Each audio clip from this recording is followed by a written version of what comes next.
ರುಚಿಗೆ ಸ್ವಾಗತ. ಇವತ್ತು ಎಲ್ಲ ಬೇಳೆ ಹಾಕಿ ದೋಸೆ ಮಾಡ್ತಾ ಇದ್ದೀನಿ, ಬೇಳೆ ದೋಸೆ.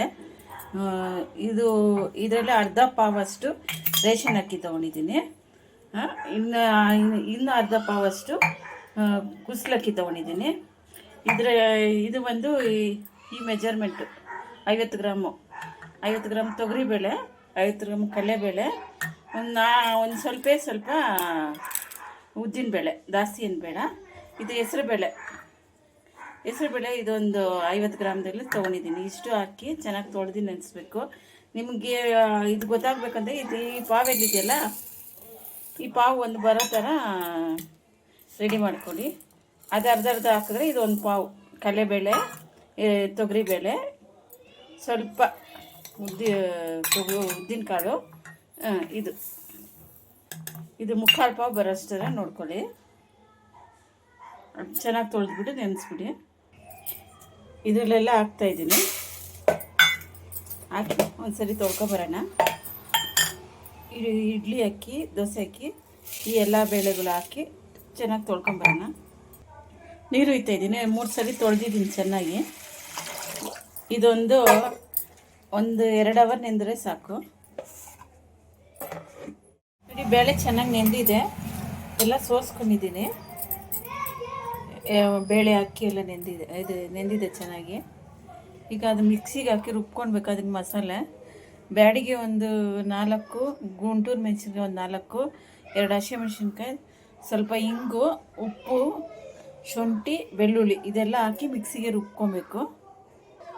ಫಸ್ಟ್ ಈ ಥರ ರುಬ್ಕೊಂಬರ್ಬೇಕು. ಅದನ್ನೆಲ್ಲ ಹಾಕಿ ನೆಕ್ಸ್ಟ್ ಬೇಳೆ ಹಾಕಬೇಕು. ಬೇಳೆಗಳು ಅಕ್ಕಿ ಎಲ್ಲ ಹಾಕಿ ಸ್ವಲ್ಪ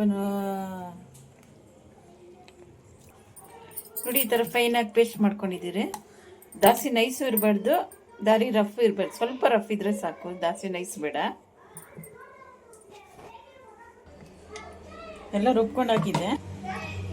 ಸ್ವಲ್ಪ ಎಣ್ಣೆ, ಸ್ವಲ್ಪ ಒಗ್ಗರಣೆ ಕೊಡಬೇಕು. ಈರುಳ್ಳಿ, ಕೋಸು ಎಲ್ಲ ಅದ್ರ ಜೊತೆಗೆ ಹಾಕೋಕ್ಕೆ, ಬೇಳೆ ದೋಸೆ ಜೊತೆಗೆ ದೋಸೆ ಸೋಡಾ ಸ್ವಲ್ಪ ಹಾಕಬೇಕು, ಒಂದು ಚಿಟಿಕೆ ಅಷ್ಟು. ಸಾಸಿವೆ ಸ್ವಲ್ಪ, ಕಡಲೆಬೇಳೆ ಸ್ವಲ್ಪ, ಉದ್ದಿನಬೇಳೆ ಸ್ವಲ್ಪ, ಹೀಗೆ ಸ್ವಲ್ಪ ಈರುಳ್ಳಿ ಹಾಕ್ತಾಯಿದ್ದೀರಿ. ಈರುಳ್ಳಿ,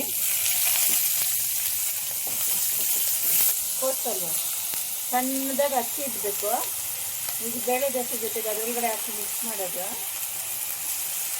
ಕೋಸು ಸಣ್ಣದಾಗಿ ಹಚ್ಕೊಬೇಕು.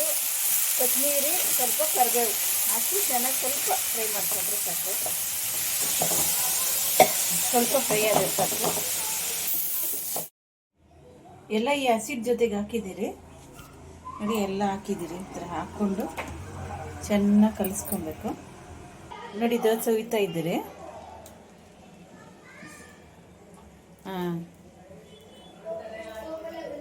ಇಷ್ಟೇ ಆಗಲ್ಲ, ಸಾಕು. ಸ್ವಲ್ಪ ಎಣ್ಣೆ ಹಾಕಬೇಕು. ಪ್ಲೇಟ್ ಏನು ಮುಚ್ಚೋದು ಬೇಡ, ಹಂಗೆ ಬೇಯಿಸ್ಬೇಕು. ನೋಡಿ, ದೋಸೆ ತಿರುಗಿಸಾಕ್ತಾ ಇದ್ದೀನಿ. ಇನ್ನೊಂದು ಸೈಡ್ ಬೇಯಬೇಕು. ನೋಡಿ, ರೆಡಿಯಾಗಿದೆ. ತುಂಬ ಚೆನ್ನಾಗಿರುತ್ತೆ. ಇದು ಏನು ಬೇಡ, ಹಂಗೆ ತಿಂದ್ರೂ ಸೂಪರಾಗಿರುತ್ತೆ. ಲೈಕ್ ಮಾಡಿ, ಶೇರ್ ಮಾಡಿ, ಸಬ್ಸ್ಕ್ರೈಬ್ ಮಾಡಿ.